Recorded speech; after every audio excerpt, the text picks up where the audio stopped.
আসসালামু আলাইকুম lovely audience, আশা করি আপনারা ভালো আছেন। বিপিএল এর 12তম এডিশনে আজকে রাজশাহী ভার্সেস সিলেট টাইটান্সের যেই একটি অসাধারণ ম্যাচ ছিল এবং আপ টু দ্য ম্যাচ বললেই হবে, কারণ আমরা যত নানান আলোচনা সমালোচনা করেছি কিন্তু আসলে বিপিএল এক্সিকিউট করতে পেরেছে এবং দর্শক পুরো লোকারণ্য ছিল সেই সিলেট টাইটান্সের সিলেটের মাঠে। সিলেট পরাজয় বরণ করেন 191 রান টার্গেট দেওয়ার পরেও। পারভেজ হোসেন ইমন এবং আদার্স যত প্লেয়ার আছে তারা কিন্তু খুবইভাবে জ্বলে উঠছেন। সেই হিসেবে সিলেট তাদের মূল কাজটাই শেষ করছেন। ব্যাটাররা কিন্তু বলাররা যতটুকু সম্ভব করেছেন, কিন্তু শেষ পর্যন্ত তারা পরাজয় বরণ করেন। এই দিনে আমাদের আরেক মহানায়ক মুশফিকুর রহিম, মহানায়ক, যাকে নাকি লর্ডস শান্ত হিসেবে পরিচিত, এবং সেই শান্ত এখনো অবধি টি-20 স্কোয়াডে আগামী বিশ্বকাপে চান্স পাবে কিনা সেটা নিয়ে অনেক সন্দিহান ছিল।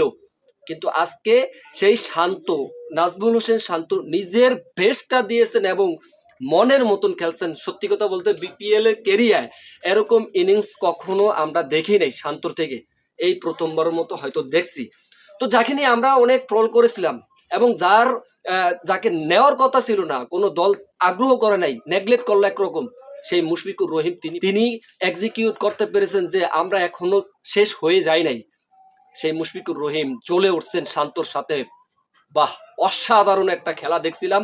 সত্যি কথা বলতে খুবই ভালো লাগছে আজকের এই খেলা দেখে। তবে তর্ক থাকতেই পারে, তবে এইখানটায় আমি মনে করি বিপিএল এর মনের মতো একটা খেলা দেখলাম। তো দেখেন এইখানটায় আজকে কি কত রান করছে সেটা নিয়ে আমি আপনাদেরকে বলবো। তো 65 রান করেছেন পারভেজ হোসেন ইমন, রনিন তালুকদার করেছেন 41 রান, সাহেবজাদা ফারহান করেছেন 20 রান। সিলেট টাইটান্স হয়ে definitely up to the mark. এটা আসলে তাদের স্ট্রাইক রেট কিন্তু খুবই হাই লেভেলের ছিল এবং তাদের দলে লামিচানি আর কি তিনি 2 উইকেট পান 38 রান দিয়ে। এই দিনেও কিন্তু তারা 2টি উইকেট পাচ্ছে, কিন্তু তারা আসলে বোলাররা এই দিনে কেউ কিছু করতে পারে নাই। তো বিনুরা 1 উইকেট পান 31 রান দিয়ে। তানজিদ তিনি মাইর খেয়েছেন আসলে, 43 রান দেন, এক উইকেট পান। মুশফিকুর রহিম 51 রান করেন 31 বলে, definitely up to the mark বললেই হবে। দেন 101 রান করেন 60 বলে আমাদের সেই সবার প্রিয় যে নাকি লর্ডস শান্ত বলে আপনারা সবসময় তাকে ট্রোল করতেন, সে 101 রান করেন। ডেফিনেটলি শান্তর দিকে এই ইনিংসগুলো আমরা দেখতে চেয়েছি এবং যেই শান্ত কখনো তাকে মানে কোন রকম সিরিজে টানে নাই, সে শান্ত নিজেকে প্রমাণ করতে পেরেছে যে আমি ফুরিয়ে যাই নাই। সত্যি কথা বলতে সেই টেস্টের থেকে তার চলমান তার জার্নিটা, সেই শান্ত কিন্তু এর ভিতরে একজনের মানে একবার পারার মতো, আমরা যেমন ভাইঙ্গা সুরিয়ালাই একবার পাশের ঘরে এরকম গ্লাস ভাইঙ্গা লেছে এমন প্র্যাকটিস করেছে। সত্যি কথা বলতে সেই প্র্যাকটিসটা আজকে কাজে লাগছে এবং মনের মতো খেলছে।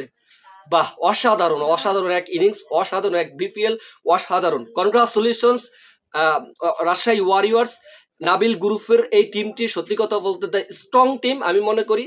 এবং সিলেট টাইটান্সদের ভরপুর লোক ছিল, সিলেটদেরকে একেবারে চুপ করে দিয়েছে এই দুটি প্লেয়ার। তো ভাই রিয়েকশন আমি দেখেছি মুশফিক ভাই থেকে এরকম একটা রিয়েকশন দিয়েছে, সত্যি কথা বলতে এটা কাকে বুঝাইছে আমরা জানি না। অভিনন্দন রইল আগামী মেসেজের জন্য এবং অভিনন্দন থাকবে গোটা ম্যাচের জন্য এবং অভিনন্দন থাকবে বিপিএল এর জন্য। অভিনন্দন, এগিয়ে যাও নিজের গতিতে। আর আমি মনে করি এখন শান্ত আসলে যদি আর কোনো কথা নেই, আপকামিং টি-20 বিশ্বকাপের শান্তকে এখন এই মুহূর্তে আমরা মনে করি জরুরি। That's all.